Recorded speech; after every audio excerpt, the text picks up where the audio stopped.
भगवत गीता एक ऐसा पुस्तक है जिस पर आज तक आप देखेंगे बहुत सारे लोगों ने उसके ऊपर कमेंट्री दिया है, उसके विषय में बोला है। और ऐसा भगवत गीता सब्जेक्ट है जो भगवान कृष्ण ने जो बोल के गए हैं आज तक उसमें कोई परिवर्तन नहीं हुआ। हम देखते हैं कई बार कोई बुक लिखता है तो उस बुक्स में आने वाले समय में कई सारे एडिशंस उसके आ जाते हैं, करेक्ट ना, यानी कि बदलाव आ जाता है, समय के साथ उसमें चेंजेस आ जाते हैं। लेकिन भगवत गीता ऐसा नहीं है। भगवत गीता में भगवान श्री कृष्ण ने जितने श्लोक बोले हैं आज भी हम उतने ही श्लोक को उतने ही वैसे जितना प्रैक्टिकल हो अर्जुन के समय में था 5000 वर्ष पहले उतना ही प्रैक्टिकल हो आज के समय में भी है। बल्कि योग है कि आज के समय में भगवत गीता का यूज अर्जुन के समय से ज्यादा है। क्यों? उस समय तो मात्र एक अर्जुन थे जिनको भगवत गीता सुनना था, लेकिन आज के समय हजारों ऐसे लोग हैं जिनको भगवत गीता जानने की समझने की आवश्यकता है। तो हम सुनेंगे उसके विषय में। तो भगवत गीता हमें क्यों पढ़नी चाहिए, क्यों समझना चाहिए? तो गीता महात्मा, गीता के महात्मा यानी गीता को पढ़ने का क्या, जो भगवत गीता का अर्थ क्या होता है? आप में से किसी को पता है भगवत गीता का मीनिंग क्या होता है? तो भगवत गीता का अर्थ क्या है? गीता यानी कि गीत, गाया गया है। तो ये जो भगवत गीता है किसके द्वारा गाया गया है? भगवान श्री कृष्ण के द्वारा। तो हम देखते हैं कि संसार में हमें बहुत सारे गीत, बहुत सारे गाना याद रहता है, लेकिन हमें याद करना चाहिए तो कौन सा गाना याद करना चाहिए? भगवत गीता याद करना चाहिए। क्योंकि भगवत गीता याद करने से हमारे जीवन के जो भी दुख है वो सब एक बार में समाप्त हो सकते हैं। बाहर आप कितना भी दुख भरा गाना गा लो, उससे दुख समाप्त नहीं होता है, बल्कि दुख और क्या होता है?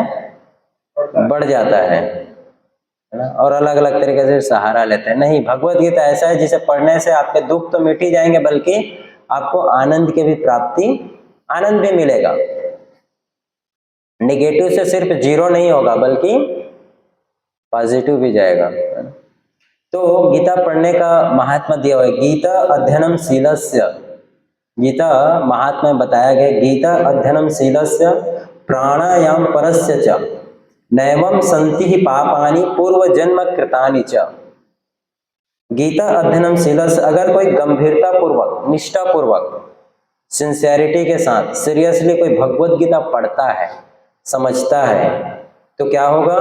उसे भगवान की उसके ऊपर कृपा होगी। कैसी कृपा होगी?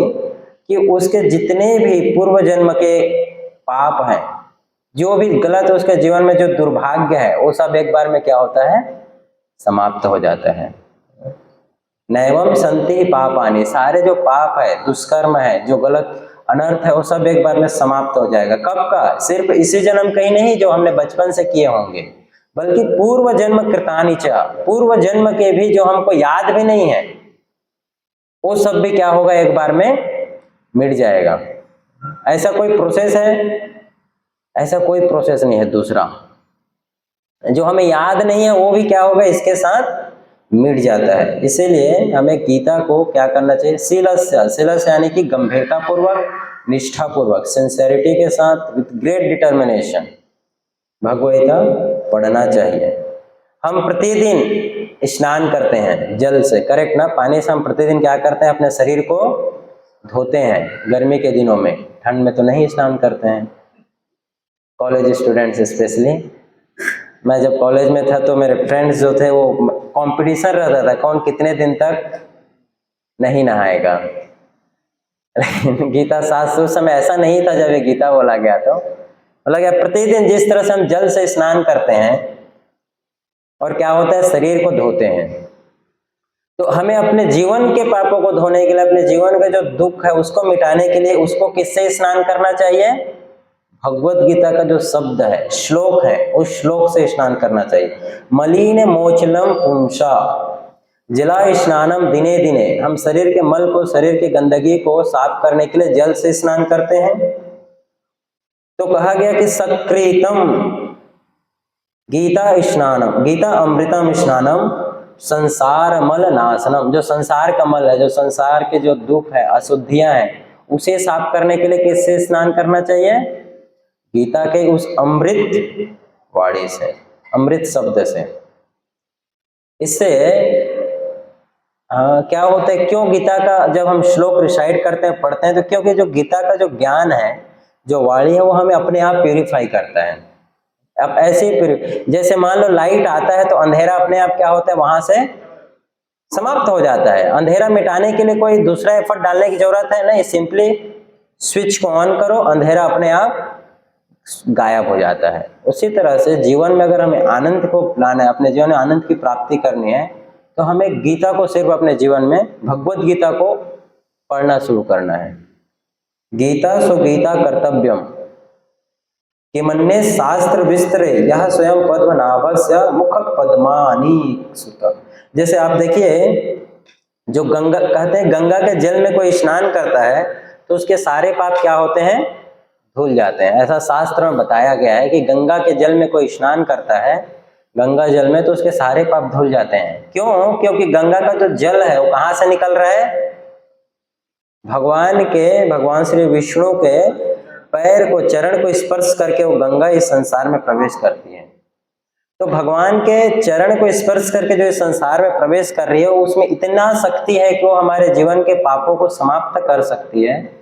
तो जो भगवत गीता है वो कहाँ से आ रहा है, भगवान के मुख से। तो वो कितना शक्तिशाली होगा, है ना, उसमें कितना पावर होगा। तो इसीलिए हमें भगवत गीता पढ़ना चाहिए, समझना चाहिए। तो भगवत गीता के बारे में अब आज हम पढ़ेंगे, उसको जानेंगे। क्यों? शास्त्र में तो यहां तक कहा गया कि अगर सारे शास्त्र जला दिए जाए, अगर मान लो कभी आग लग गया पृथ्वी में, तो आग लगता है तो क्या होता है, सब जल जाए। जैसे नालंदा के यूनिवर्सिटी जलाएगा तो आपको पता है कितने दिन तक जले थे वो, कब तक, 3 महीने तक कंटिन्यू नालंदा यूनिवर्सिटी जलाया गया, तो भी वहां सारे बुक्स नहीं जल पाए, कुछ बुक्स बचे ही रह गए।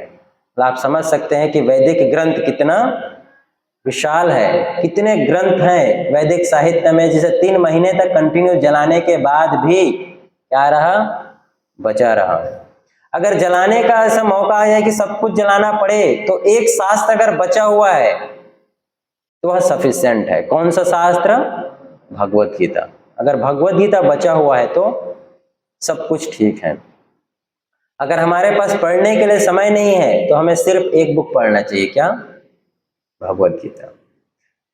इसीलिए गीता महात्मा में आता है, एकम शास्त्रम देवकी पुत्र गीतम, एको देव देवकी पुत्र एवं, एको मंत्रस्यानि नामानि यानि कार्मप्य एकम तस्य देवस्य सेवा। बोले कि इस युग में सब कुछ को, लोगों को एक चाहिए, सब कुछ एक चीज चाहिए, दूसरा बहुत सारा वैरायटी नहीं चाहिए, एक चाहिए। तो गीता महात्मा दिया गया कि एक चाहिए तो एक शास्त्र होना चाहिए लोगों के लिए। कौन सा शास्त्र है? भगवत गीता। देवकी पुत्र गीतम, जो देवकी पुत्र भगवान श्री कृष्ण ने जो गाया है, तो क्या गाया है उन्होंने? भगवत गीता गाया है। और एक देव होना चाहिए, देवकी पुत्र, एक देव भगवान होने चाहिए, और एक मंत्र होना चाहिए। वो कौन सा मंत्र है? हरे कृष्ण मंत्र है। और एक कार्य होना चाहिए, कौन सा कार्य है? भगवान की सेवा। तो ये जो है गीता महात्मा में बताया गया कि अगर चुनने की बारी आए एक शास्त्र तो भगवत गीता चुनना चाहिए, एक मंत्र चुनने की बारी आए तो महामंत्र चुनना चाहिए, अगर एक काम कोई करना है तो वह भगवान कृष्ण की सेवा चुननी चाहिए। यह गीता महात्मा में दिया है। तो क्यों है जो भगवत गीता है इतना महत्वपूर्ण है? और स्पेशली जो आज हम चर्चा करने जा रहे हैं, कौन सा है? Bhagavad Gita as it is, यानी भगवत गीता यथारूप। क्यों? क्योंकि जब हम ये जो भगवत गीता यथारूप कहने का अर्थ है कि जैसा भगवान श्री कृष्ण ने उपदेश किया था, जैसा उन्होंने दिया था, वैसा ही इसको वैसे ही प्रस्तुत किया गया है। उसमें किसी भी प्रकार का अल्टरेशन, बदलाव नहीं होना चाहिए। अगर बदलाव कर दिया गया तो ये पावरफुल रहेगा। जैसे मान लीजिए कोई मेडिसिन है, उसका एक केमिकल फॉर्मूला होता है, करेक्ट ना? अब मान लो केमिकल फॉर्मूला उसको कोई चेंज कर दिया तो मेडिसिन पावरफुल रहेगा? क्या होगा? उसका जो पोटेंसी है वो घट जाएगा। उसी तरह से अगर कोई भगवत गीता को भगवान ने जैसा कहा है वैसा ना बता करके अपने मन से बताएगा कि हमारे अनुसार, मेरे अनुसार कृष्ण ऐसा कह रहे हैं, तो क्या होगा? उसका जो प्रभाव है वो समाप्त हो जाएगा, नहीं रहेगा, है ना। इसीलिए हमें भगवत गीता जैसा कहा गया है वैसा सुनना चाहिए। एवं परंपरा प्राप्तम इमं राजर्षयो विदु। एवं परंपरा, परंपरा यानी कि परंपरा का डिसाइप्लिक सक्सेशन। भगवान ने ब्रह्मा को दिया, ब्रह्मा ने नारद को दिया, नारद ने व्यास को दिया। इस तरह से परंपरा के माध्यम से सुनने से ही ये प्रभावशाली रहता है। ऐसा नहीं कि किसी रात को मैं पेड़ के नीचे बैठा था, अचानक से मुझे ज्ञान मिल गया, अब मैं गुरु बन गया और लोगों को मैं सिखाने लग गया। नहीं, ऐसा अचानक से कोई भी चीज नहीं होता है, इसीलिए परंपरा में। तो आज हम ये देखने वाले हैं। तो भगवद गीता में टोटल कितने चैप्टर हैं? टोटल 18 अध्याय है, 18 चैप्टर है। तो हम आज हर एक चैप्टर का समरी देखेंगे और उसको समझने का प्रयास करेंगे थोड़ा थोड़ा। तो भगवद गीता कौन सी परिस्थिति में बोला गया था? युद्ध, है ना, युद्ध होने वाला था तब बोला गया था। लेकिन भगवद गीता में युद्ध का जो शब्द है वो बहुत कम आया, उतना अधिक नहीं आया है लेकिन उतना अधिक। एक्चुअली भगवद गीता बोला गया था युद्ध के मैदान पे, जहां पर लोग मर रहे थे। लेकिन भगवद गीता युद्ध के स्थल पे बोला गया था। लेकिन ये किसके बारे में बोला गया था? जीवन के बारे में बोला गया था। जीना कैसे है ये बताया गया था। बोला गया था युद्ध के स्थल पे, लेकिन इसमें बताया गया कि जीवन के विषय में, लाइफ के बारे में, हमारा जीवन कैसा होना चाहिए और जीवन कैसा रहेगा उसके ऊपर निर्भर रहता है कि उस व्यक्ति की मृत्यु कैसी रहेगी, है ना। ऐसा नहीं कि मैंने जीवन भर कुछ ऐसे ही जी लिया और मृत्यु मैं सोचूंगा कि बहुत अच्छे से हो। How we will die depends upon how we are living in this world. कैसे हम इस संसार में जी रहे हैं उसके ऊपर निर्भर करता है कि हम कैसे मृत्यु मतलब है कैसा हमारा आने वाला समय। मृत्यु का सिर्फ एक पॉइंट है जिसके द्वारा death is just starting of next birth, है ना। अगले जन्म का क्या है? वो बिगिनिंग है, शुरुआत है मृत्यु। तो भगवद गीता में जन्म, मृत्यु, जीवन सबके विषय में बताया गया है, इसके विषय में बताया गया। तो 18 अध्याय है। जब आप भगवद गीता पढ़ेंगे, अभी आप सबसे रिक्वेस्ट है कि आप लोग जाने के बाद अवश्य ये सुनने के बाद भगवद गीता आप शुरुआत से पढ़ना शुरू करें और समझने का उसे प्रयास करें। तो भगवद गीता एक कन्वर्सेशन है। किसके बीच का कन्वर्सेशन है? कृष्ण और अर्जुन के बीच में। ऐसा उन्होंने डिसाइड करके नहीं गए थे पहले से कि हम दोनों आज जाएंगे युद्ध के मैदान पे, तुम ड्रामा करना। क्या ड्रामा करना? तुम मुझे बोलना कि मुझे देखना है सबको, फिर रोने लगना और मैं तुम्हें शांत करूंगा। नहीं नहीं, ऐसा कोई पहले से डिसाइड नहीं हुआ था। ऑन द स्पॉट हुआ। ऐसी परिस्थिति आ गई कि अर्जुन जो है अब हम वो भी देखेंगे क्या कारण है। तो कृष्ण और अर्जुन के बीच का ये कोई पॉडकास्ट नहीं था पहले से डिसाइड क्या वाला, है ना। आजकल तो डिसाइड क्या होता है पॉडकास्ट में। Although it is the first podcast, पहला पॉडकास्ट है हिस्ट्री का। किसके बीच में? और वो भी कहां पर? ऐसा कोई स्टूडियो में नहीं था, युद्ध के स्थल पे। और हर तरफ पूरा पिन ड्रॉप साइलेंस था। आपको पता है जब तक भगवद गीता बोला गया तब तक समय रुक गया था, समय रुका हुआ था उस समय। क्योंकि काल के स्वामी कौन है? कृष्ण ही है। जब जयद्रथ को मारने का समय आया तो वही भगवान श्री कृष्ण ने अपने सुदर्शन से किसको रोक दिया? सूर्य को ढक दिए, है ना, काल को। क्योंकि काल तो पहला क्या है? हिस्ट्री का ये पॉडकास्ट जो हम सुनने जा रहे हैं। अगर ये पॉडकास्ट आप सुनेंगे तो दूसरा पॉडकास्ट सुनने की आवश्यकता नहीं है। नहीं तो आप हमेशा इधर से उधर ढूंढते रहेंगे यूट्यूब में या फिर और कहीं दूसरे प्लेटफॉर्म में। ये पहले से डिसाइड नहीं था। तो अर्जुन प्रश्न कर रहे हैं और कृष्ण उसका उत्तर कर रहे हैं। और इस पॉडकास्ट को सबसे पहला व्यक्ति जो सुनने वाला था वो कौन थे? संजय। और वो संजय किसको बता रहे थे? धृतराष्ट्र को। हालांकि ये पॉडकास्ट सुनने के बाद धृतराष्ट्र के हृदय में कोई परिवर्तन नहीं आया। उन्होंने पूरा सुना गीता लेकिन परिवर्तन नहीं आया। तो क्यों नहीं आया? क्योंकि जिस भाव से कृष्ण बता रहे हैं और जिस भाव से अर्जुन सुन रहे हैं उस भाव से धृतराष्ट्र ने नहीं सुना। तो इसका अर्थ यह है कि अगर कोई भगवद गीता पढ़ेगा और सही भाव नहीं रखेगा, मूड अगर प्रॉपर नहीं रहेगा, तो उसे भगवद गीता समझ में भी नहीं आएगा। क्योंकि पहला जो भगवद गीता सुनने वाला था वो अर्जुन धृतराष्ट्र है रिकॉर्ड होने के बाद, फिर भी धृतराष्ट्र के हृदय में परिवर्तन नहीं आया। तो proper mood is very necessary, इसीलिए भगवद गीता पढ़ने के लिए प्रॉपर मूड। तो कृष्ण अर्जुन को बताते हैं कि मूड क्या है, मैं तुम्हें क्यों बता रहा हूं, इतने सारे लोग हैं फिर भी मैं उन सबके बीच में अर्जुन तुम्हें क्यों चूज किया भगवद गीता बनाने के लिए। तो बोलते हैं क्यों, कोई भक्तों से में सखा चेती रहस्यम, ये रहस्य जो है ये सीक्रेट है, इस सीक्रेट में तुमको बता रहे हो क्योंकि तुम मेरे क्या हो, भक्त हो और साथ ही साथ मेरे मित्र भी हो। भक्तों से में सखा चेती, और क्योंकि तुम मेरे से क्या हो, ईर्ष्या नहीं करते हो, मेरे से द्वेष नहीं करते हो। द्वेष नहीं करते यानी कि जो द्वेष करेगा उसे समझ में नहीं आएगा।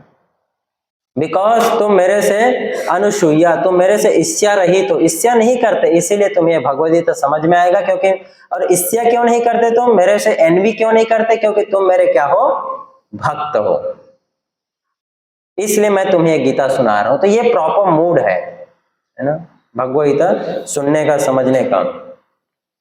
तो भगवद गीता में मुख्य रूप से 5 सब्जेक्ट मैटर के बारे में बताया गया है, जो आचार्य लोग बताते हैं। क्या क्या है, सबसे पहला है जीव के बारे में, यानी कि हमारे बारे में, हम कौन हैं।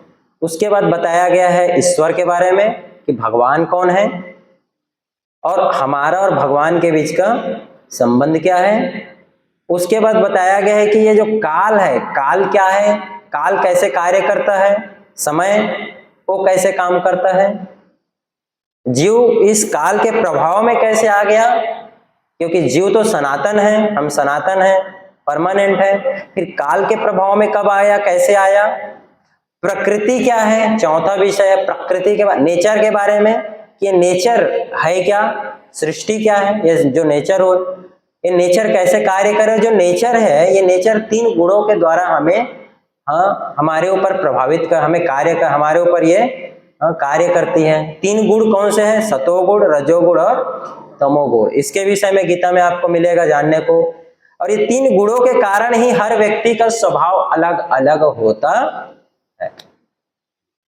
3 गुण के प्रभाव कारण, रजोगुण, तमोगुण और सतो, mode of goodness, mode of passion और मोड ऑफ इग्नोरेंस। इन 3 गुणों के प्रभाव से ही सबका जीवन अलग अलग, स्वभाव अलग अलग होता है। और 5वां है वह है क्या, इसके बारे में और एक बताया गया है, एक और क्या है, कर्म के विषय में, कि कर्म क्या है, कैसा कर्म हमें करना चाहिए इस संसार में रहते हुए, और इस संसार के से निकलने के लिए कौन सा कर्म हमें करना चाहिए। 5 सब्जेक्ट मैटर। पहला है जीव, ईश्वर, कर्म, काल और प्रकृति। ये 5 सब्जेक्ट के बारे में भगवद गीता में बताया गया है। जो बैकग्राउंड है वो क्या है, कुरुक्षेत्र के युद्ध स्थल है, जिसको धर्म क्षेत्र भी बोला गया है भगवद गीता में। धर्म क्षेत्रे कुरुक्षेत्रे समवेता युत्सवा मामका पांडवश्चैव किम कुर्वत संजय।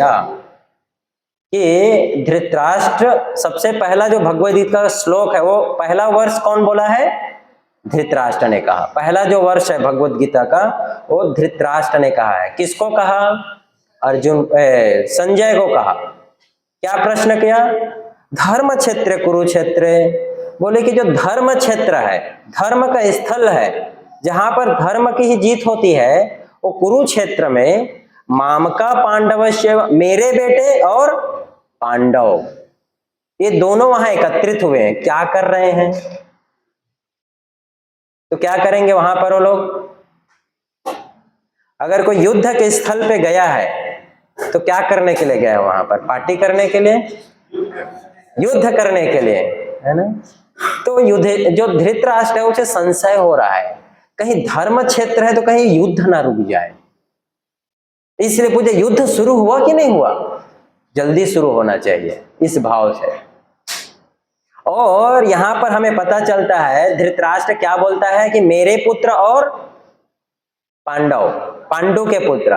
तो यहीं से धृतराष्ट्र का जो सेपरेटिस्ट मेंटालिटी है, यानी कि अलग रखने का, मेरा और तेरा, वो भाव दिख जाता है। क्योंकि पांडव के पिता तो नहीं थे, तो कायदे से जो पांडव है और कौरव है दोनों किसके संरक्षण में थे? धृतराष्ट्र के। लेकिन धृतराष्ट्र ने उन दोनों को क्या किया? अलग कर दिया। मामका, मेरा और पांडव। मामका किसको बोल रहे हैं? अपने बेटे को। तो यहां से हमें धृतराष्ट्र की मंशा भी समझ में आती है कि धृतराष्ट्र का कैसा भाव है। तो यहां से भगवत गीता की शुरुआत होती है और यहीं से एक्चुअली हम लोग की भी यही परिस्थिति है। इस संसार में भी हम भी इसी भाव से ही क्या है? ग्रसित हैं। मैं, मेरा, है ना, अपना बढ़ाने के लिए। तो इस संसार में हम भी इसी भाव से ग्रसित है। तो यहीं से जो है धृतराष्ट्र के माध्यम से भगवत गीता का जो शुरुआत है यहां से होता है, भगवत गीता का पहला चैप्टर। तो जो भगवत गीता है, सबसे पहले वहां पर जो दोनों पार्टी हैं, दोनों तरफ के, वो दोनों वहां पर इकट्ठा हो गए थे। अब पहले चैप्टर में बताया गया है कि अर्जुन जो है सबको देखना चाहते थे कि कौन मेरे से युद्ध करने के लिए आया हुआ है। लेकिन जब वो देखने के लिए जाते हैं, कृष्ण को कहते हैं कि कृष्ण मुझे ले जाओ दोनों सेनाओं के मध्य में, उभयोर मध्य। मुझे देखना है कि कौन है जो इससे लड़ने आया है, अर्जुन से लड़ने आया है। और जब देखने जाते हैं और सामने में जब अपने सगे संबंधी को, अपने गुरुजनों को जब वो देखते हैं तो क्या होता है? उनका हृदय जो है घबरा जाता है। हालांकि ऐसा नहीं कि इससे पहले उन्होंने युद्ध नहीं किया था, इससे पहले भी उन्होंने कौरवों से युद्ध किया था कई बार। विराट देश में युद्ध किया था और भी कई जगह युद्ध किया था। लेकिन इस बार पता नहीं ऐसा क्या कि अर्जुन का जो हृदय है वो क्लैब्यमासा गमा पार्थ, हे पार्थ है। भगवान बोलते हैं अर्जुन को कि कैसा, ये क्या, कौन सा भाव तुम उत्पन्न हो रहा है? यहाँ लड़ने आए और तुम क्या बात कर रहे हो? इमोशनल हो रहे हो यहाँ पर? ये इमोशनल से नहीं है अर्जुन, इमोशनल नहीं था वहां पर, है ना, वहां युद्ध करना था। सो पहले चैप्टर में आप देखेंगे दोनों साइड में जो है सेनाएं खड़ी है और अर्जुन युद्ध करने के लिए मना कर देते हैं। और क्योंकि मना करते हैं तो अलग अलग कारण बताते हैं कि मैं युद्ध नहीं करूंगा। तो 5 कारण अर्जुन बताते हैं। 5 कारण क्या है? सबसे पहला कारण वो बताते हैं कंपैशन। कारण नहीं है एक्चुअली, ये तो अर्जुन की करुणा है। मतलब मैं उनको क्यों मारूं, वो भी तो मेरे अपने हैं, उनको मारने से कोई फायदा नहीं है। तो भगवत गीता चैप्टर 1 के 28 से 30 तक जो है अर्जुन उस कृपा के, करुणा के भाव को प्रकट करता है कि मुझे नहीं मारना चाहिए इनको, क्योंकि ये मेरे अपने हैं, सगे संबंधी हैं। इनको मार के मुझे कौन सा खुशी प्राप्त होगा? खुश होऊंगा मैं, मुझे इसलिए नहीं मारना है। पहला कारण। दूसरा कारण देते हैं कि मुझे भोग नहीं करना है, इनको मारने के बाद मेरे को जो राज्य मिलेगा, साम्राज्य मिलेगा, उसको मुझे भोग नहीं करना है। जब मेरे सगे संबंधी ही नहीं रहेंगे तो मैं अकेला राजा बन के क्या करूंगा, है ना? मतलब सबको मार दिया और अकेला गद्दी पे बैठा है। अगर कोई राजा बने तो राजा बनने की खुशी कब है? जब नीचे 50 लोग ताली बजाने के लिए हो, वाह राजा आपने क्या बोला है। लेकिन सब के सब जब मारे ही जाएंगे तो मेरे राजा बनने का जो भोग है, खुशी है, वो मुझे नहीं चाहिए। मुझे वो भोग नहीं करना है, एंजॉयमेंट नहीं करना है। तीसरा कारण है अर्जुन का, वह कहते हैं कि मैं इनको मारूंगा तो मुझे क्या लगेगा? पाप लगेगा, पाप लगेगा, उसके लिए मुझे भुगतना पड़ेगा। चौथा कारण बताते हैं कि इनको मैं मार दूंगा तो इनकी जो पत्नियां हैं, स्त्रियां हैं, वो सब क्या हो जाएगी? विधवा हो जाएगी। और विधवा होने के बाद उनको जो है दूसरे पुरुष आके जब उनके साथ संग करेंगे तो वहां से जो बच्चा उत्पन्न होगा वो क्या रहेगा? वो प्रॉपर नहीं, वर्ण संकर बोला गया है। सोसाइटी में अगर प्रॉपर कल्चर नहीं है तो बच्चे उत्पन्न होते हैं, वो अच्छे नहीं रहते, वो क्या रहते हैं? बचपन से ही गड़बड़ रहते हैं, वर्ण संकर, उनमें कोई संस्कार नहीं होता है। यानी कि अगर पति और पत्नी प्रॉपर तरीके से नहीं है तो जो बच्चा उत्पन्न होगा वो क्या रहता है? वर्ण संकर हो जाता है। वर्ण संकर यानी कि वो प्रॉपरली उसमें कल्चर नहीं रहता है। अगर ये मारे जाएंगे तो स्त्रियां विधवा हो जाएगी, और स्त्रियों जब विधवा हो जाएगी तो कोई भी आकर उनके साथ संग करेगा, उनका शोषण करेगा, और जो बच्चा उत्पन्न होगा वो सोसाइटी के लिए क्या रहेगा? बड़ा ही खतरनाक रहेगा। इसलिए मैं युद्ध नहीं करूंगा। और पांचवा कारण फिर देते हैं कि मेरे को समझ नहीं आ रहा है कि मैं लड़ूं या ना लड़ूं, इनडिसीजन, नहीं समझ में आ रहा है। ये 5 कारण जो है पहले चैप्टर में अर्जुन जो है बताते हैं। पहले चैप्टर में जो है और भी बहुत डिटेल्स हैं कि पांडवों की जीत का कारण क्या है, सिम्टम्स अलग अलग, और उसके बाद जो है उनके जो शंख के नाम है, कृष्ण के शंख का क्या नाम है, पांचजन्य, है ना, पांचजन्य ऋषिकेश, भगवान ऋषिकेश ने पंचजन्य नामक शंख बजाया। तो ये पहला चैप्टर है, कुरुक्षेत्र के युद्ध स्थल में सैन्य निरीक्षण। दूसरा चैप्टर में अब भगवान जो है अर्जुन को उसके एक एक प्रश्न का जो एक एक जो उन्होंने कारण बताया था उसका आंसर करते हैं। पहले चैप्टर में कृष्ण एक भी श्लोक नहीं बोलते हैं, कुछ भी नहीं बोलते हैं, सिर्फ सुनते रहते हैं, बोलो मैं सुनता हूं। और अर्जुन बोलते रहता है, बोलते रहता, बोलते बोलते तब थक जाता है, जब बोलते हैं कि अब मुझे समझ नहीं आ रहा है, शिष्यस्ते हम साधिमाम त्वं प्रपन्न, अब मुझे हार गया, अब मुझे नहीं समझ में आ रहा, अब मैं आपकी शरण ले रहा हूं। कार्पण्य दोषोपहता स्वभाव पृच्छामि त्वं धर्म सम्मूढ़ चेत यस्येयसन निश्चितम भ्रुवि तन्मे शिष्यस्ते हम साधिमाम त्वं प्रपन्नम। अब मुझे मेरा क्या करना है क्या नहीं कर रहा है कुछ नहीं समझ में आ रहा है। सारा कारण बताने के बाद वो अपना वहां पर गांडीव धनुष उनके शरीर से उनके हाथ से छूट जाता है, वहीं पर वो बैठ जाते हैं। जब वो शिष्य बनने को स्वीकार करते हैं सेकंड चैप्टर में, वो कृष्ण को अब अपना मित्र नहीं समझते हैं, क्या समझते हैं, गुरु समझते हैं। अब आप मेरे गुरु हो। तो जब तक आप देखो फ्रेंडशिप के लेवल पे ना वो नॉलेज इम्पार्ट नहीं किया जा सकता, है ना, जब तक हमेशा उसको मित्र के भाव से देखेगा उसको ज्ञान नहीं दिया जा सकता। जब अर्जुन ने कहा कि मैं आपको गुरु मानता हूं, तब जाके भगवान बोलते हैं श्री भगवान वाचा। उससे पहले भगवान वाचा है ही नहीं, सिर्फ पहला चैप्टर में धृतराष्ट्र, संजय और अर्जुन, कृष्ण का नहीं है। तो सबसे पहले तो भगवान कृष्ण अर्जुन को क्या करते हैं, डांटते हैं, चस्टाइज करते हैं। तो गुरु के कर्तव्य है कि शिष्य को आगे बढ़ाना पड़े तो उसके लिए क्या करना पड़ता है, डांटना पड़ता है। तो अर्जुन शिष्य रूप में कृष्ण की शरण ग्रहण करते हैं और कृष्ण उनको जो है अब नॉलेज देना शुरू करते हैं, है ना। सबसे पहले तो उनको बताते हैं कि भाई तुम जिसको मारने की बात कर रहे, शरीर तो हर चीज को किसके स्तर पे देख रहे हो, शरीर के स्तर पे देख रहे हो, जबकि हर चीज शरीर नहीं है, शरीर से परे भी कोई वस्तु है, वो क्या है, आत्मा है। क्या अर्जुन तुम आत्मा के विषय में जानते हो, नहीं, तो आत्मा के विषय में बताते हैं। क्यों बताते हैं ये हमें पता चलेगा। तो आत्मा के विषय में बताने के लिए क्या है, आत्मा के विषय में जानना, यह क्या कहलाता है, ज्ञान। ज्ञान देते हैं भगवान को, बोलते हैं कि अर्जुन अगर तुम इवन लड़े और हार गए तो तुम्हें स्वर्ग मिलेगा, और जीत गए तो तुम इस पृथ्वी का राजा बनोगे। और तुमको लगता है कि ये शरीर को मुझे नहीं मारना है, मैं नहीं मारूंगा, क्या तुमको लगता है तुम नहीं मारोगे तो इसे कोई मारने वाला नहीं है ना। तुम नहीं तो ऐसा तो आज तक कोई नहीं है जिसने जन्म लिया है वो मरा नहीं। जातस्वै ध्रुवम मृत्यु ध्रुवम जन्म मृतस्य। बोलते हैं कृष्ण कि जिसने जन्म लिया हो निश्चित रूप से क्या होगा, उसकी मृत्यु हो। ये सत्य है कि नहीं, जिसने जन्म लिया उसने मृत्यु प्राप्त करना है, और जिसको मृत्यु हुआ है उसका जन्म।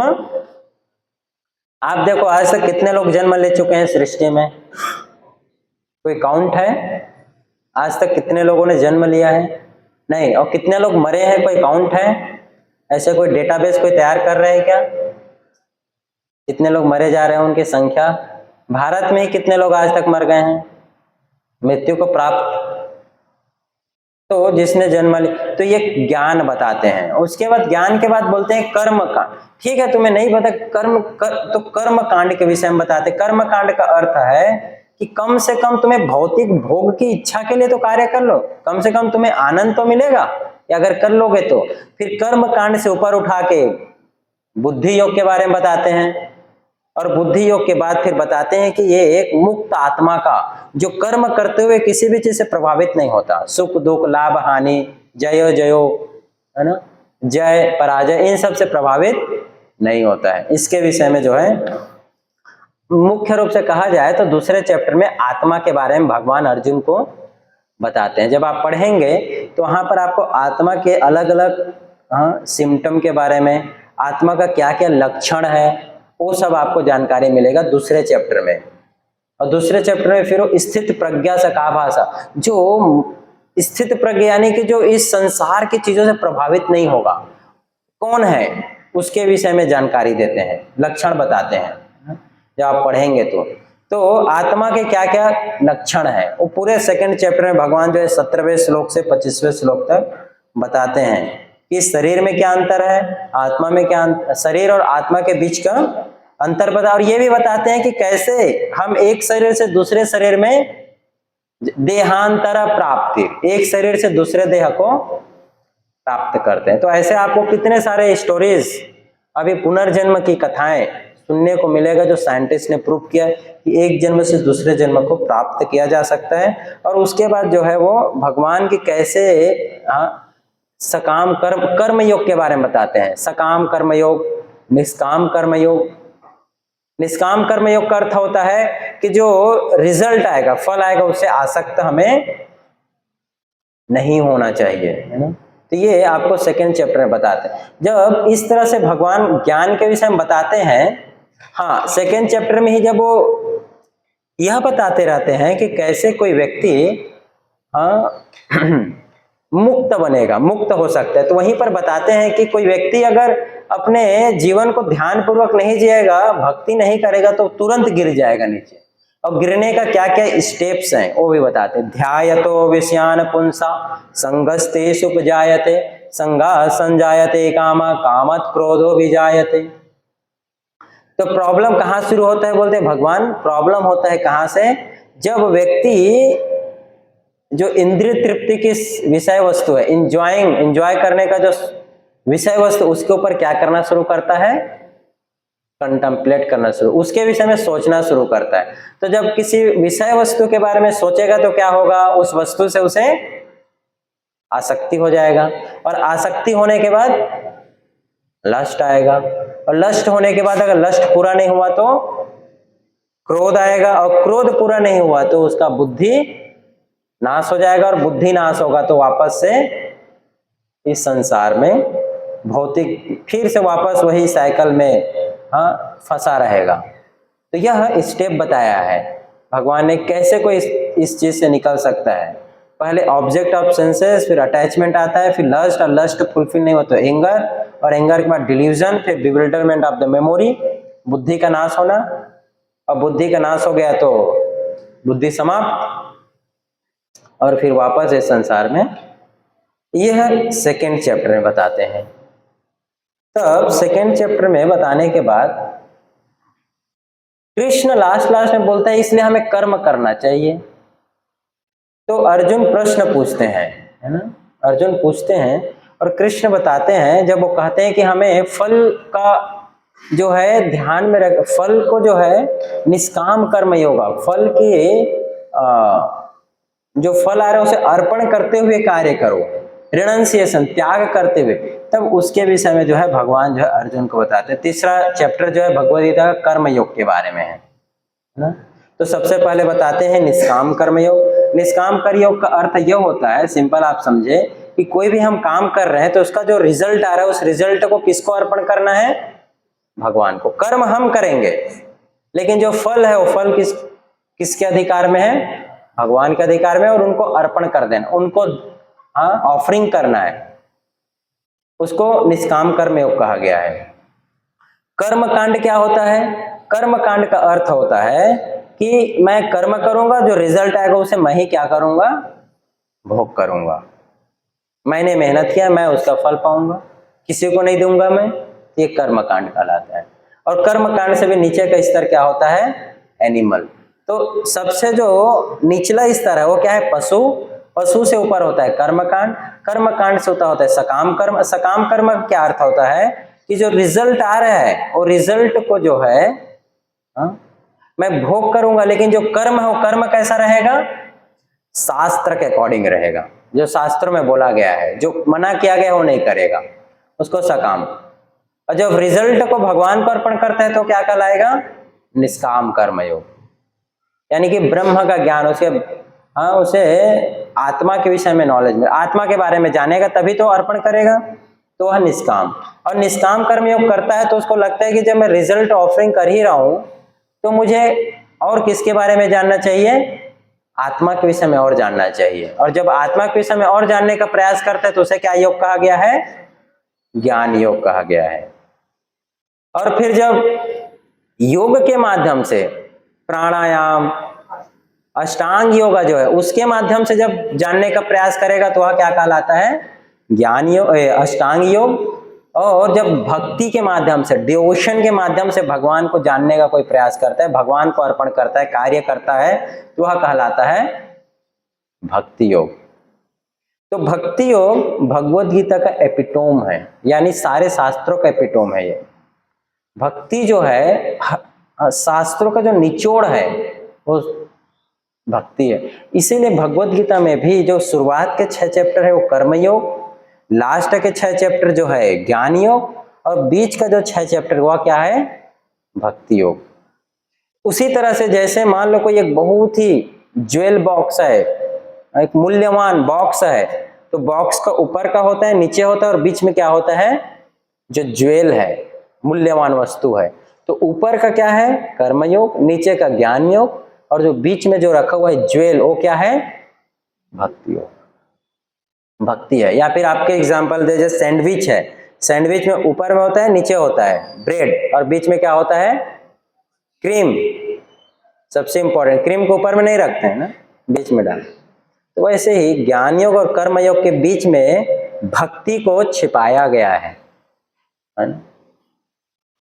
जब कर्म के बारे में भगवान बताते हैं तो 4थे चैप्टर में भगवान बोलते हैं कि कर्म करते हुए तुम्हें जब ज्ञान लोगे ना तो वह क्या कहलाता है, तब वो ज्ञान मतलब दिव्य ज्ञान के बारे में बताया, ट्रांसेंडेंटल नॉलेज, दिव्य ज्ञान। दिव्य ज्ञान क्या है, दिव्य ज्ञान यानी कि ऐसा ज्ञान जो किससे संबंधित हो, कृष्ण से संबंधित, भगवान से संबंधित ज्ञान को क्या कहा गया है, दिव्य ज्ञान। तो 4थे चैप्टर में आपको यह जानने को मिलेगा, क्या जानने को मिलेगा कि हमारा भगवान के साथ क्या संबंध है, क्या संबंध है। तो भगवान वहां बताते हैं, जन्म कर्म चमे दिव्यम एवं वेति तत्वता।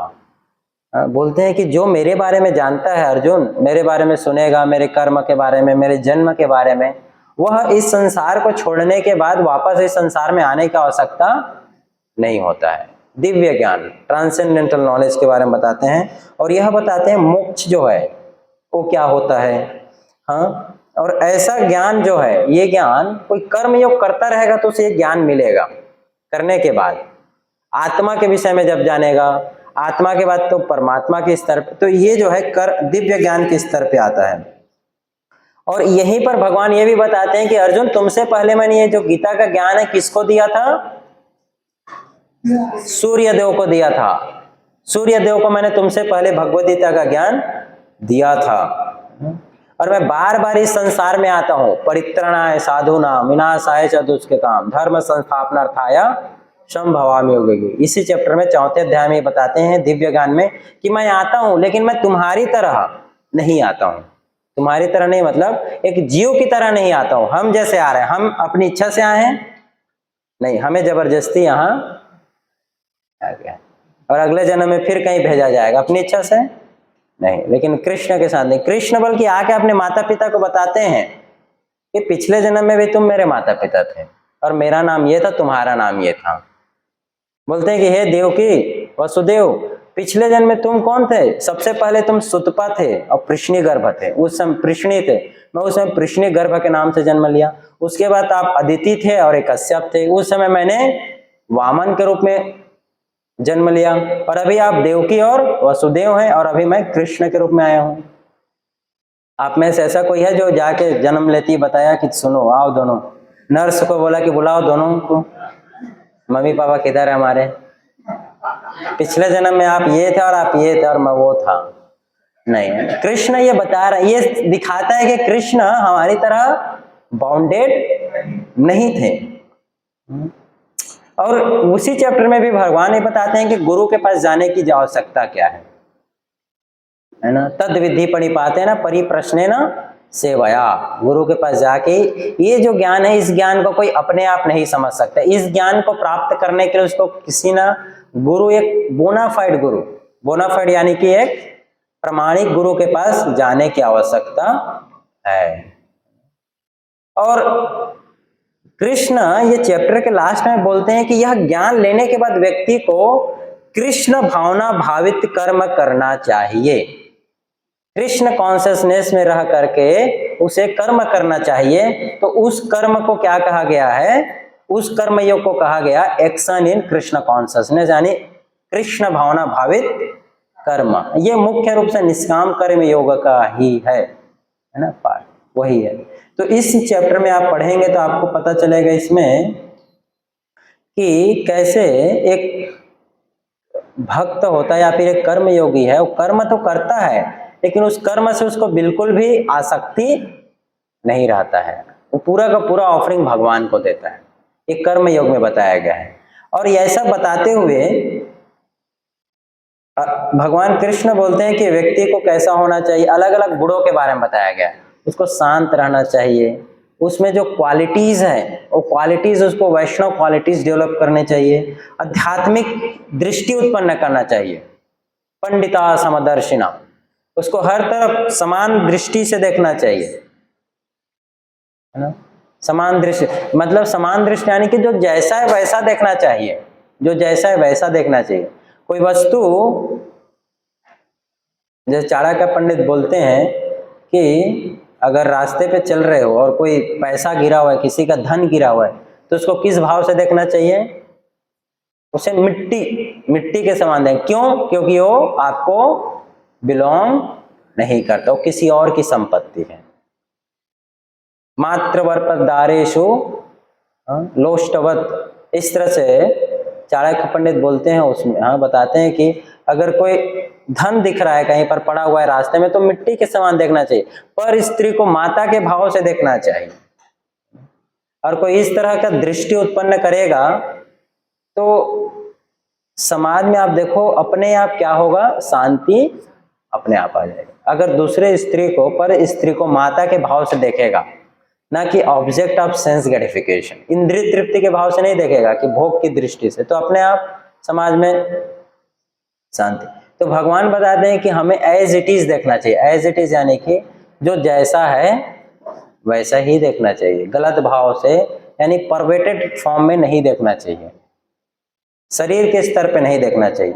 तो ऐसा बता के भगवान जो है अगले चैप्टर में अर्जुन को ध्यान योग यानी कि मन को कैसे वश में करना है, क्योंकि अर्जुन पूछते हैं कि ये सब तो कर्म ठीक है, लेकिन फिर भी न चाहते हुए भी गलतियां तो हो जाती है, न चाहते हुए भी मेरी इच्छा नहीं है, फिर भी कई बार गलती हो जाती है। तब भगवान जो है अर्जुन को 6वें चैप्टर में बताते हैं ध्यान योग के बारे में, मन को कैसे वश में करना है। और एक्चुअली में ये योगी के बारे में, जो अष्टांग योगी है उसके बारे में है। अष्टांग योगी यम, नियम, आसन, प्रत्याहार, प्राणायाम, ध्यान, धारणा, समाधि, इन सब स्तर इसके बारे में बताते हैं। लेकिन यह सुनने के बाद अर्जुन कहते हैं कि कृष्ण रुको थोड़ा। बोलते हैं कि ऐसा आपने बताया, मैं हवा को कंट्रोल कर सकता हूं लेकिन मन को कंट्रोल नहीं कर सकता। जो प्रोसेस दिया गया है ध्यान योग का, बोलते हैं कि मैं WIND विंड को कंट्रोल कर लूंगा, लेकिन MIND माइंड को कंट्रोल मुश्किल है, मन को कंट्रोल करना मुश्किल है। तब अर्जुन को अब जो है अर्जुन को भगवान अब यहां से शिफ्ट करते हैं किसमें? भक्ति के माध्यम, भक्ति योग में। बोलिए मुश्किल लग रहा है। चंचलम ही मना कृष्ण प्रमादी बलवदृढ़, ये मन कैसा है? चंचल है। हाँ, चंचलम ही मना कृष्ण प्रमादी, प्रमादी यानी कि बहुत ज्यादा उन्माद है। बलवदृढ़, और खाली चंचल ही नहीं बलवान भी है। कोई छोटा बच्चा है चंचल रहता है, लेकिन उसका पिता जो से बलवान रहता है तो उसको पकड़ के क्या करता है? बैठा देता है। लेकिन बोले मन तो बलवान भी है और दृढ़ भी है, समझा भी नहीं सकते, बड़ा समझता भी नहीं है। तब क्या करें? तब जो है भगवान कृष्ण जो अर्जुन को माध्यम बताते हैं, अभ्यासेन तु कौन्तेय वैराग्येन च गृह्यते। बोले अभ्यास करो, किस चीज का? ज्ञान का और वैराग्य का। ये दो चीज अगर तुम प्रयास करोगे, नॉलेज लो, नॉलेज किसके बारे में? आत्मा के बारे में, इस संसार जगत के बारे में, मेरे बारे में, भगवान के बारे में। जब ज्ञान लोगे और डिटैच रहोगे, डिटैचमेंट, इसीलिए डिटैचमेंट हमें प्रैक्टिस करना चाहिए। वैराग्य, तो ज्ञान और वैराग्य के माध्यम से तुम इस चीज को कर सकते हो, मन को वश में कर सकते हो। जैसे आपने देखा है गांव में जब पानी भरा जाता है तो रस्सी से जो है पानी निकाला जाता है, कुएं से, है ना? किसी ने देखा है इस तरह से? तो कुएं से जब रस्सी के थ्रू पानी निकालते हैं तो पत्थर में भी क्या पड़ जाता है? निशान पड़ जाता है। लेकिन क्या रस्सी पत्थर से पावरफुल है? नहीं है पावरफुल। लेकिन रोज उसमें पानी पड़ रहा है और रस्सी का जब आना जाना उसमें लग रहा है तो उस पत्थर पे भी निशान पड़ जा रहा है, पड़ रहा है। अभ्यास बार बार। तो यह जो है 6वें अध्याय में ध्यान योग में बताया गया है कि मन को कंट्रोल करना क्यों जरूरी है। वाय, क्यों इस मन को जो है वश में करना? क्योंकि अगर ये मन तुम्हारा मित्र है तो यही तुम्हें मुक्ति दिला सकता है, और मित्र नहीं है तो क्या कर सकता है? यही तुम्हें बर्बाद कर सकता है। इसलिए मन को वश में करना ये पूरे 6वें अध्याय में बताया गया है, और आगे के अध्याय में फिर बताया कि कैसे इजीली कोई इसे कर सकता है। तो अब भक्ति योग शुरू हो रहा है। भक्ति योग 7वें चैप्टर में बताते हैं भगवान। भक्ति योग यानी कि अब वो शुरू करते हैं कि परम ब्रह्म क्या है, मेरे अपने बारे में, अपने बारे में बोलते हैं कि अब जस्ट सुनो, तत्सृणु, अब मेरे बारे में सुनो। मेरे बारे में जानोगे तो अपने आप तुम्हारा मन क्या हो जाएगा? शांत हो जाएगा, अपने आप शांत हो जाएगा। तुम्हारा मन जो इधर उधर भटक रहा है ना अर्जुन, वो शांत हो जाएगा। जस्ट हियर, जस्ट सुनो, इस तरह से बोलते हैं। और भगवान 7वें चैप्टर में बताते हैं कि सभी कारणों के कारण कौन है? वही है। सभी कारणों के कारण और हर चीज का जो परम सत्य है, परम सत्य यानी कि जहां पर आके जिसके ऊपर कोई और दूसरा ट्रूथ ही नहीं है, उसके ऊपर कोई सत्य नहीं है। अगर कोई कृष्ण को जान गया तो उसने परम सत्य को जान लिया। अब उसको जानने के लिए कोई और दूसरा कुछ बचा नहीं है। अहम सर्वस्व प्रभवो, मैं ही सब कारणों का कारण हूं। अहम बीज प्रजापिता, मेरे, मैं ही सब बीजदाता, मैं ही दिया हूं, मेरे से आया हर चीज। अर्जुन तुम इसे जानो, मैं ही सब चीज का कारण हूं। और फिर बताते हैं कि जो महात्मा गण होते हैं, जो अच्छे पुरुष हैं, सत्य पुरुष हैं, वो लोग मेरी क्या करते हैं? श्रद्धा पूर्वक भक्ति करते हैं, वो मेरे विषय में सुनते हैं। जो महात्मा लोग होते हैं वो भक्ति पूर्वक मेरी शरण ग्रहण करते हैं। लेकिन जो अपवित्र होते हैं, जो आसुरिक प्रवृत्ति के होते हैं, वो मेरे बारे में सुनना पसंद नहीं करते। क्लियर कर रहे हैं। तो अर्जुन, तुम्हें मेरे बारे में सुनना पसंद है कि नहीं है? तो बोले हाँ हाँ सुनना पसंद है। तो तुम किस कैटेगरी के हो? महात्मा। और जो सुनना पसंद नहीं करते हैं, जैसे उधर जो खड़े हैं दूसरी पार्टी, कौन सी कैटेगरी के? दुरात्मा। तो ये जो है भगवान अर्जुन को बताते हैं 7वें अध्याय में कि कौन। और तो जो महात्मा गण है, जो सत्पुरुष अच्छे लोग हैं, वो अपने मन को मेरी ओर क्या करते हैं? मोड़ते हैं, अपने मन को मेरी ओर लाते हैं। ये ज्ञान जो है परम ब्रह्म के बारे में ज्ञान है ना, अर्जुन को देते हैं।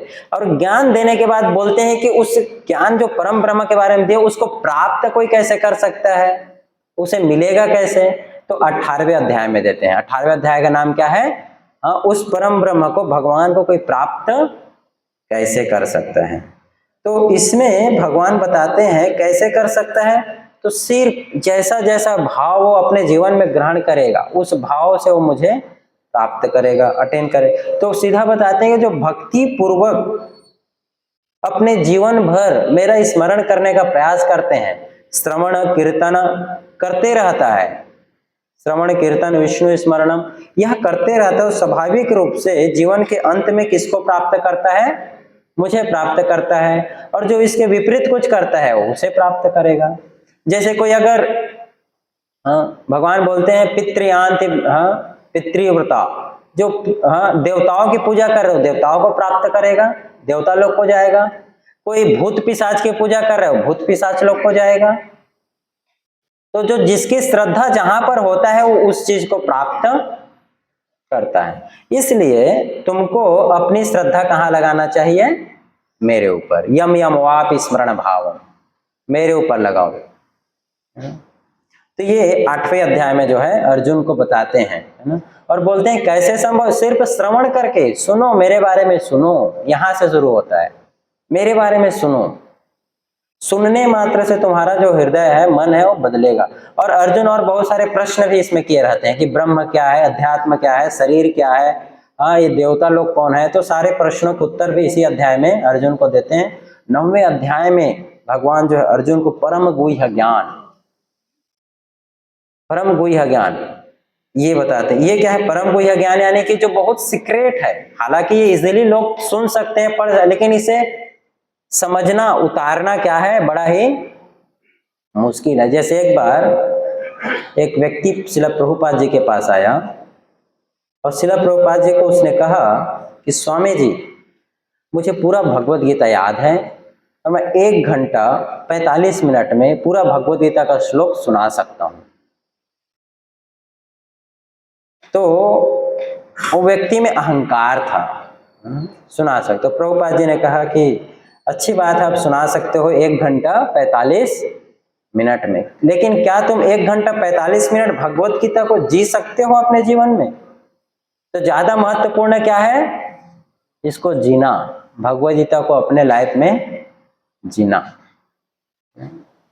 सुनाने से ज्यादा अच्छा है, उससे प्रैक्टिस इज मोर पावरफुल है। इसको अभ्यास करना, ज्ञान और फिर ज्ञान का अभ्यास करना, उसी को विज्ञान कहा गया। विज्ञान का मीनिंग होता है the application of the knowledge, ज्ञान का उपयोग, ज्ञान को उतारना ही क्या कहलाता है? विज्ञान। तो सुनने मात्र से, जैसे आपने सुना है रुक्मणी देवी के बारे में। कौन है रुक्मणी देवी? भगवान कृष्ण की एक पत्नी है ना। लेकिन आपको पता है रुक्मणी देवी ने भगवान कृष्ण को कभी भी देखा नहीं था। तो फिर रुक्मणी देवी के हृदय में इच्छा कैसे हुआ भगवान को अपने पति रूप में पाने के लिए, हस्बैंड के रूप में? तो रुक्मणी देवी तो कहीं विदर्भ में रहती थी, भगवान द्वारका में रहते थे। विदर्भ नागपुर के पास है, द्वारका कहाँ है? गुजरात में। फिर विदर्भ रुक्मणी ने कैसे इच्छा किया? तो नारद मुनि जब उनके पिताजी का दरबार था, राजा थे, वहां आते थे तो कृष्ण के बारे में बताते थे कि कृष्ण ने इस असुर को मार दिया, कृष्ण ने ऐसा किया वैसा किया। तो यह सुन करके, सुनने मात्र से रुक्मणी के हृदय में क्या हो गया? इच्छा उत्पन्न हुआ कि ऐसा ही व्यक्ति मेरा क्या होना चाहिए? हस्बैंड होना चाहिए। अब रुक्मणी ने कभी कृष्ण से मिला नहीं, कभी देखा नहीं। कृष्ण के नाम एक लेटर लिख दिया। कौन सा लेटर? Love letter. और वो भी कब? जब रुक्मणी का विवाह निश्चित हो गया था शिशुपाल से। उसके भाई जो रुक्मी था उसने निश्चित कर दिया था कि नहीं शिशुपाल से। जब कुछ ऑप्शन नहीं दिखा तो रुक्मणी ने लेटर लिख दिया कि हे कृष्ण, मैं तो आपके विषय में सुनी मात्र हूं, मैंने आपको देखा नहीं है, लेकिन सुना हूं, और सुनने मात्र से मेरा मन आपके ऊपर ही निश्चित हो गया। अब ये मन कहीं और जा ही नहीं रहा है, किसी और को देने को तैयार ही नहीं हो। तो आप आकर मुझे क्या कर लो? हरण कर लो, यहां से किडनैप कर लो। अगर आप नहीं आए तो क्या करूंगी मैं? प्राण त्याग दूंगी, सुसाइड कर लूंगी। और मैं कब तक वेट करूंगी? जब तक फेरे ना हो जाए शिशुपाल के साथ। फेरे होने से पहले अगर आप नहीं आए तो आप देखिए रुक्मणी तत्श्रुणु, सुनने मात्र से, है ना, सुनने मात्र से। और लेटर जो है रुक्मणी एक ब्राह्मण को देते हैं, बोलते हैं कि आप जल्दी से जाओ और इसे। तो भगवान जो है फिर उसके बाद आपको पता है कैसे आते हैं और तो सुनने मात्र से, तत्सुनो, सुनने से। इसलिए हमें भी क्या करना है? सुनना है। तो मोस्ट कॉन्फिडेंशियल नॉलेज 9वें चैप्टर में भगवान जो है बताते हैं अर्जुन को कि जो परम भगवान है वो कौन है? मैं हूं। और मेरे को लोग 3 रूप में जानते हैं। क्या क्या रूप? एक तो मैं साकार रूप में मुझे जानते हैं, दूसरा निराकार रूप में, और तीसरा है परमात्मा के रूप में। पहला है सकार, स्वयं द्विभुज कृष्ण के रूप में, सकार रूप में जो सबसे ऊपर है, उसके बाद परमात्मा के रूप में, और उसके बाद मैं हर जगह हूं ब्रह्म के रूप में, निराकार रूप में। तो ये तीन रूप में लोग मुझे जानते हैं, तीन रूप में मुझे प्राप्त करने का प्रयास करते हैं। ये सीक्रेट ज्ञान जो है, नॉलेज अर्जुन को देते हैं और बोलते हैं भक्ति के माध्यम से लोग मुझे सकार रूप में जान सकते हैं, एज इट इज, मैं जैसा हूं। तो अर्जुन जब सुना कि जब कृष्ण आप ही हर चीज के करता धरता है, सब कुछ आपसे ही आया है, तो मुझे थोड़ा अपने विषय में और बताओ, कौन हो आप, मैं और जानना चाहता हूं। जब ऐसा प्रश्न अर्जुन करते हैं तब भगवान अर्जुन को क्या बताते हैं, अपने प्रॉपर्टी के बारे में, है ना, अपना ऐश्वर्य बताते, अपने अपुलेंसेस बताते हैं कि सुनो आप, मेरे कितना बैंक बैलेंस है। तब जो है कृष्ण ने अर्जुन को अपना ऐश्वर्य बताना शुरू किया, अपुलेंसेस बताना शुरू किया, और क्या बताते हैं कि अर्जुन सुनो, मुझे जानना संभव नहीं है किसी के लिए, कोई मुझे जान नहीं सकता है, कोई मुझे जानने का प्रयास करेगा तो उतना ही फंसता जाएगा। मेरा कोई आदि नहीं है, अनादि हूं, मतलब मेरा कोई बिगिनिंग नहीं है। ऐसा नहीं कि मैंने इस पॉइंट से मेरा जन्म हुआ, मैं अनादि काल से हूं और अनादि काल तक हूं, मतलब कोई एंड नहीं है, ना ही कोई बिगिनिंग है और ना ही कोई मिडिल है। क्या बताऊं तुमको मैं, है ना। बोलते हैं कि हर चीज मेरे से उत्पन्न हो रहा है, हर चीज मेरे में ही स्थित है, लेकिन मैं उस सब में नहीं हूं। हर चीज मेरे में स्थित है, लेकिन मैं उन सब में नहीं हूं। और जो यह जानता है वह भक्ति पूर्वक मेरी पूजा करता है, श्रद्धा पूर्वक मेरी पूजा करता है। तो यह ज्ञान जो है अर्जुन उसको देते हैं। और बताते हैं क्या, बताते हैं कि संसार में जितने भी वस्तु है उन सब का जो प्रमुख है वो मैं हूं, है ना। प्रमुख जो है वो मैं हूं, हर जगह बताते हैं। दानवों में मैं प्रहलाद हूं, हाथी में मैं ऐरावत हूं। तो इस तरह से हर पूरा ऐश्वर्य, अपना ऐश्वर्य गिनाते हैं, मैं कौन हूं। अब ऐश्वर्य दिखाने जब बताते हैं तो बोलते हैं ऐसा तो लग नहीं रहा है, आप भी मेरी तरह ही दिख रहे हो, ऐसा तो नहीं है, नहीं लग रहे हो कि आप इतने बड़े प्रॉपर्टी के मालिक हो। तो कृष्ण बोलते हैं ठीक है, थोड़ा रुको, अभी विराट रूप दिखाता हूं। और उसके बाद 11वें चैप्टर में भगवान जो है अर्जुन को अपना क्या दिखाते हैं, विराट रूप, यूनिवर्सल फॉर्म, है ना। तो जब अर्जुन भगवान के जब सिर को देखने गया तो सिर ही अनंत है, न दिख रहा है कहां से शुरू हुआ है, दिख ही नहीं रहा कहां खत्म हो रहा है। जब हाथ को देखने गया तो हाथ अनंत है, और देख रहा है कि पूरा सृष्टि उसके ही अंदर है, पूरा सृष्टि है। और जब सृष्टि के अंदर देखा तो ये पृथ्वी है, और पृथ्वी के अंदर और झांक के देखा तो कुरुक्षेत्र का मैदान है, और उसके अंदर देख रहे हैं तो कुरुक्षेत्र में दोनों, एक साइड कौरव और एक साइड पांडव खड़े हैं, और अपना भी एक जगह कहीं खड़ा हुआ है, कहां, कृष्ण के शरीर में। तो पूरा सृष्टि जगत कृष्ण ने अपने विशाल कृष्ण बोलते हैं कि ये मैंने आज तक कभी किसी को नहीं दिखाया, तुम्हें पहली बार दिखा रहा हूं, और ये देखने के लिए तुम देख नहीं सकते, इसलिए मैं क्या दे रहा हूं, तुम्हें एक चश्मा दे रहा हूं, इसे पहनकर तुम देख सकते हो।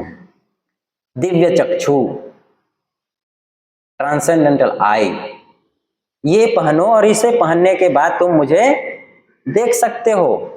और जब वो देखते हैं तो अर्जुन घबरा जाता है, वो बोला समझ नहीं आया। तो जब समझ नहीं आया तो क्या हुआ, संजय भी देख रहे थे, तो संजय डिस्क्राइब करना शुरू करते हैं कि अर्जुन क्या क्या देख रहा है, क्योंकि अर्जुन की परिस्थिति तो बड़ा खतरनाक। और उसके बाद जैसे जैसे देखने का क्या क्या देखते हैं, दृष्टि प्रदान करने का विश्व रूप का ऐसा अद्भुत, न आदि न अंत, कुछ नहीं, पूरा सूर्य चंद्रमा हर चीज वहीं पर है, हजारों लाखों करोड़ों ब्रह्मांड भगवान के शरीर विराट रूप में। यह सब देख करके अर्जुन घबरा जाता है। घबराने के बाद कहता है कि नहीं नहीं कृष्ण, वापस से आओ अपने ओरिजिनल फॉर्म में, उसमें आओ। तो भगवान जो है उसके बाद चतुर्भुज रूप में आते हैं, और चतुर्भुज के बाद द्विभुज में आते हैं। अब 12वें चैप्टर में कृष्ण बताते हैं अर्जुन को भक्ति के बारे में, प्योर भक्ति, कि भक्ति है क्या, प्योर डिवोशनल सर्विस, कि सिंपल भक्ति करने मात्र से तुम मेरे इस द्विभुज को कैसे प्राप्त कर सकते हो, मुझे मेरे धाम को कैसे आ सकते हो, इसको बताते। डिवोशनल सर्विस, कि कोई मेरी शरण ग्रहण करता है तो क्या होता है, ये भक्ति के बारे में भगवान बताते हैं। अब उसके बाद ज्ञान योग शुरू करते हैं। ज्ञान योग में क्या बताना शुरू करेंगे, 13वें चैप्टर में पहले बताएंगे प्रकृति के बारे में, फिर पुरुष के बारे में कि जो एंजॉय करने की मेंटालिटी हम में कैसे आ गया जीवात्मा में, जब हम भगवान के अंश है, ये भोग की वृत्ति कहां से आ गया। फ्री विल के बारे में बताते हैं कि जो स्वतंत्रता है, भगवान बताते हैं हर एक जीव को मैंने क्या दिया हुआ है, स्वतंत्रता दिया, अपनी इच्छा से वो कर सकते हैं, उनको बाध्य नहीं करता हूं कुछ करने के लिए, अपने कर्म के अनुसार वो कर्म करते हैं और फल भोगते रहते हैं। मैं खीर पर क्या करता हूं, साक्षी बन के बैठा हूं। जैसे एक पेड़ में दो चिड़िया है, एक चिड़िया दूसरी चिड़िया को सिर्फ खाते हुए देखती रहती है, क्या कर रहा है, विटनेस बन के। तो उसी तरह से मैं भी परमात्मा के रूप में, हृदय से अर्जुन तिष्ठति, सबके हृदय में परमात्मा के रूप में बैठा हूं। और जीव तुम जो इच्छा करते हो उस इच्छा को मैं क्या करता हूं, पूरा करता हूं। जैसे आप देखो हमारे जीवन में बहुत सारी घटनाएं घट रही है ना, तो हमने इच्छा किया है, आज नहीं तो कल किया है, वही आज क्या हो रहा है, पूरा हो रहा है। उसी तरह से जैसे आप रिक्शा में बैठते हो, आप इच्छा करते हो कि मुझे अंधेरी लेके चलो, तो रिक्शा वाला आपको लेके कहाँ जाता है, आप उसको बोलो मुझे विले पार्ले लेके चलो, तो कहाँ लेके जाता है। मान लो आपने उसको अंधेरी लेके चलो, अंधेरी पहुंचने के बाद बोल रहे हो कि अंधेरी क्यों लाया, तो रिक्शा वाला क्या बोलेगा, अरे तुमने ही तो बोला। तो उसी तरह से हम इच्छा करते हैं और परमात्मा हमें उस जगह पे, और रिक्शा वाला कब लेके जाता है, जब आपके पास पैसे हो, है ना। अब बोलो मेरे पास पैसे नहीं है, छोड़ दोगे क्या, अरे पैदा लाओ। तो उसी तरह से पैसे यानी जो कर्म है, हमारे कर्म के अनुसार, जितना हमारा कर्म है उसके अनुसार जो हम इच्छा किए हुए हैं, तो कर्म जैसे जैसे पूरा होता है उसके अनुसार हमें उसका फल मिलते रहता है। तो हो सकता है कोई इच्छा हमने 100 जन्म पहले पूरा इच्छा किया होगा, लेकिन उसको प्राप्त करने के लिए कर्म नहीं था, तो 100 जन्म के बाद पूरा होगा, जब उसका पुण्य आ जाएगा उतना, तो है ना। तो इसमें भगवान का दोष नहीं कि किसी के साथ बुरा हो रहा है अच्छा हो रहा है, जीव इच्छा करता है और भगवान उसको पूरा करते हैं, सिंपल। तो संसार में जो भी हो रहा है उसका कारण, अल्टीमेट कारण भगवान है, लेकिन इमीडिएट कारण कौन है, जीव है, इमीडिएट कारण। तो ये पूरा साइंस, चेतना का साइंस कहाँ एक्सप्लेन करते हैं, 13वें चैप्टर में। उसके बाद एक्सप्लेन करते हैं 3 प्रकृति के गुणों के बारे में, रजोगुण, तमोगुण और सतोगुण। कौन से चैप्टर में, 14 में।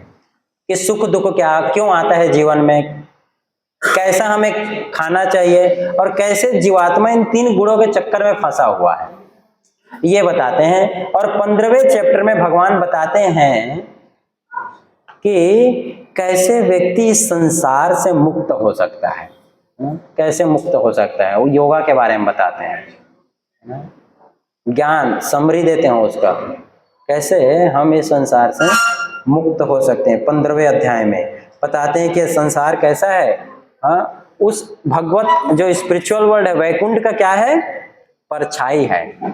जैसे हमारा परछाई है, वैसे वैकुंठ का परवर्टेड फॉर्म ये भौतिक जगत है, परछाई। तो वहां जो है उसका जस्ट विपरीत यहाँ पर वो पाया जाता है। तो वहां पर परमानेंट हैप्पीनेस है, तो परमानेंट हैप्पीनेस का विपरीत क्या हुआ, अपोजिट, टेम्पररी हैप्पीनेस। तो टेम्पररी हैप्पीनेस यहाँ पाया जाता है। वहां पर हर चीज इटर्नल है वैकुंठ में, तो यहाँ पर हर चीज क्या है, टेम्पररी है, थोड़े समय के लिए है। वहां पर हर कोई कृष्ण को मानता है, यहाँ पर कोई कृष्ण को नहीं मानता है। एवरीथिंग इज परवर्टेड, उल्टा है इस संसार के बारे में 15वें चैप्टर में। 16वें चैप्टर में फिर बताते हैं 2 तरह के जीव हैं अर्जुन, एक असुरी जीव हैं और एक दैवी प्रकृति वाले लोग हैं और दानवी प्रकृति, डिवाइन और डिमोनियक। तो आप भी संसार में देखना कितने लोग हैं ना असुरिक प्रवृत्ति के होते हैं, दोनों के क्वालिटीज बताए हैं। तो भगवान दैवी प्रकृति अच्छे गुण तो 3-4 श्लोक में बता देते हैं, लेकिन असुरिक आसुरी गुण इतना ज्यादा है उसको बताने के लिए बाकी पूरा चैप्टर यूज करते हैं, है ना, और बताते हैं कि ये सब असुरों के गुण होते हैं, द्वेष करना, हाँ, लड़ाई करना, झगड़ा, अलग बहुत प्रकार से। 16वें चैप्टर में आप पढ़ेंगे तो आपको पता चलेगा, वो अपने बारे में है। जब मैं उसको पढ़ा तो मैं रिलेट कर पाया कि हाँ वो तो मेरे बारे में ही बताया गया है, दैवी नहीं, डेमोनियन। अच्छा ये भी है, ये भी है, हाँ ये वाला भी था मेरे में तो, अच्छा ये भी है, ओहो मैं तो भूल गया था। तो इसमें दैवी और दानव प्रकृति, दैवी, ये दोनों के बारे में और बताते हैं कि अर्जुन तुम चिंता मत करो, तुम कौन सी प्रकृति के हो, दैवी प्रकृति को हो। और हर किसी को भगवान बोलते हैं कि कौन से प्रकृति का बने, दैवी प्रकृति का। 17वें चैप्टर में बोलते हैं कि हर व्यक्ति का जो श्रद्धा है ना इस संसार में अलग अलग है, और अलग अलग प्रकार की श्रद्धा लोगों की होती है, डिवीजन ऑफ द फेथ, श्रद्धा का विभाग, विश्वास अलग अलग है लोगों का, और विश्वास के अकॉर्डिंगली ही लोग काम करते हैं। जिसका रजोगुण और तमोगुण में श्रद्धा है ना, वो सतोगुणी कार्य नहीं कर सकता है। उसको सतोगुणी काम बताओ तो उसको गुस्सा आ जाएगा, रजोगुणी व्यक्ति नहीं करेगा। तो श्रद्धा के बारे में 18वें चैप्टर में अर्जुन को जो है भगवान पूरे 18वें चैप्टर का क्या करते हैं, समराइज करते हैं, फिर से बताते हैं। मैंने शुरुआत में क्या बताया, पहले चैप्टर में, दूसरे चैप्टर में, तीसरे चैप्टर में कर्म ज्ञान सब कुछ बताते बताते बोलते हैं कि मैंने जो अल्टीमेट बताया था ना, मन मना भाव मत भक्तो, अपना मन मेरे में लगाओ, और क्या जो सबसे अल्टीमेट था वो क्या था, सर्वधर्मान परित्यज्य मामेकम शरणं व्रज अहम त्वं सर्व पापेभ्यो मोक्षयिष्यामि मा शुचः। हे अर्जुन, जो सब कुछ छोड़ करके, मतलब मैंने जो बताया कर्म ज्ञान ये सब छोड़ करके जो मेरी शरण में आ जाता है उसको मैं सारे पापों से क्या कर देता हूं, उसको मतलब मैं उसका टेंशन अब उसके पास नहीं रहता, उसका टेंशन कौन लेता है, मैं ले लेता हूं। जो सब कुछ छोड़कर मेरे पास आया तो मेरा टेंशन मेरे ऊपर आ जाता है, उसका रिस्पॉन्सिबिलिटी, अब उसकी रिस्पॉन्सिबिलिटी मैं ले लेता हूं। और फिर अर्जुन को कृष्ण पूछते हैं कि अर्जुन समझ में आया कि एक बार और सुनाओ, पूरा जो भगवद गीता है समझ में, तो अर्जुन, हाँ भगवान इतने दयालु कि फिर से सुनाने को रेडी रहते हैं, फिर से सुनाने को रेडी रहते हैं, सुना दूंगा कोई बात नहीं, और सुनना है तो बोलो। तब कृष्ण अर्जुन बोलते हैं नष्टो मोहा स्मृतिर्लब्ध तद प्रसादत मयाच्युत इष्टो अस्मि गता संदेह करिष्ये वचनम तवा। बोलते हैं नष्टो मोह स्मृतिर्लब्ध, हे कृष्ण अब मेरा जो मोह था वो क्या हो गया, समाप्त हो गया। नष्टो मोह स्मृतिर्लब्ध, मेरा स्मृति जो ज्ञान है, नॉलेज है, रिमेम्बरेंस वापस आ गया, ज्ञान वापस आ गया, स्मृति लब्ध तद प्रसादत मयाच्युत, आपकी कृपा से, आपके कृपा से सब मुझे वापस रीगेन हो गया, जो मेरा ओरिजिनल कॉन्शियसनेस था, ओरिजिनल चेतना है वो वापस आ गया। अब मैं वही करूंगा जो आप करने को बोलेंगे। तब जाके भगवान बोलते ठीक है अब भगवद गीता को क्या करें, फुल स्टॉप। समझ गए? तो क्या करने को बोला मैंने तुमको, बोले युद्ध करो। फिर अर्जुन जो है, तो इस तरह से जो है भगवद गीता को, हाँ इस तरह से समराइज करते हैं, है ना। तो हम देखते हैं भगवान बोलते हैं कि जो मेरी शरण में आ जाता है उसकी रिस्पॉन्सिबिलिटी मैं ले लेता हूं। तो आप देखो पांडव जो थे उन्होंने अपना सब कुछ छोड़कर किसकी शरण पे चले गए थे, पांचों पांडव कृष्ण की शरण में। पांचों पांडव के जीवन को आप देखोगे तो उन्होंने पूरा शरण किसका ले लिया था। इसीलिए जितना टेंशन पांडवों को नहीं रहता था उससे ज्यादा टेंशन कौन लेता था उनके बारे में, कृष्ण। गौरव क्या टेंशन हो, तो मारने के चक्कर में थे। कृष्ण द्वारका में बैठे थे लेकिन वहां से वो हमेशा न्यूज लेते रहते थे कि पांडव कर क्या रहे हैं। तो जब वो सुनते थे कि भीम ने फिर से, दुर्योधन ने भीम को जो है जहर दे दिया, तो कैसे रक्षा करूं, लाक्षागृह में जब उसको जलाने के लिए भेज दिया तब कैसे रक्षा करूं। तो हमेशा जो शरण ले लेता है उसको कृष्ण रिस्पॉन्सिबिलिटी ले लेते हैं बचाने का। जैसे एक बार दुर्वासा ऋषि दुर्योधन के पास आए और दुर्योधन ने बहुत अच्छे से दुर्वासा ऋषि को प्रसन्न कर दिया। और दुर्वासा ऋषि के बारे में आप सब जानते होंगे, अगर गुस्सा हो गए तो श्राप दे देते हैं और खुश हो गए तो आशीर्वाद दे देते हैं, बहुत आशीर्वाद देते हैं। ऐसा योगी है ना, तो इसलिए ऐसा स्वभाव है उनका। तो दुर्वासा ऋषि ने प्रसन्न हो गए दुर्योधन से। और दुर्योधन क्या मांगा, बोला कि आप जैसे मेरे पास आए ना बिना बताए, वैसे ही आप दोपहर के 3 बजे पांडवों के पास जाओ। क्या करने के लिए, भोजन करने के लिए। क्यों बोला 3 बजे, क्योंकि 3 बजे सब खा पी क्या हो जाया रहेगा, वाइंड अप हो गया रहेगा। क्योंकि दुर्योधन को पता था कि पांडवों के पास, द्रौपदी के पास क्या है, अक्षय पात्र है जिसमें जितना भोजन हो। लेकिन वो अक्षय पात्र का एक वो था कि जब तक सब भोजन कर लेंगे, जब उसको वाश कर दिया जाएगा उसके बाद उस दिन के लिए वो समाप्त हो जाता था। तो बोले आप इस समय जाओ, ताकि उस समय तक सब लोग ले लेंगे, फिर जाओगे तो आपको भोजन नहीं कराएगा, और भोजन नहीं कराएगा तो आप क्या हो जाओगे, गुस्सा हो जाओगे, और गुस्सा हो जाओगे तो श्राप दे दोगे। तो इस तरह से जो है दुर्वासा ऋषि बोलते ठीक है जाता हूं, बताइए, है ना। ऐसा दुर्योधन का क्या है, मति है।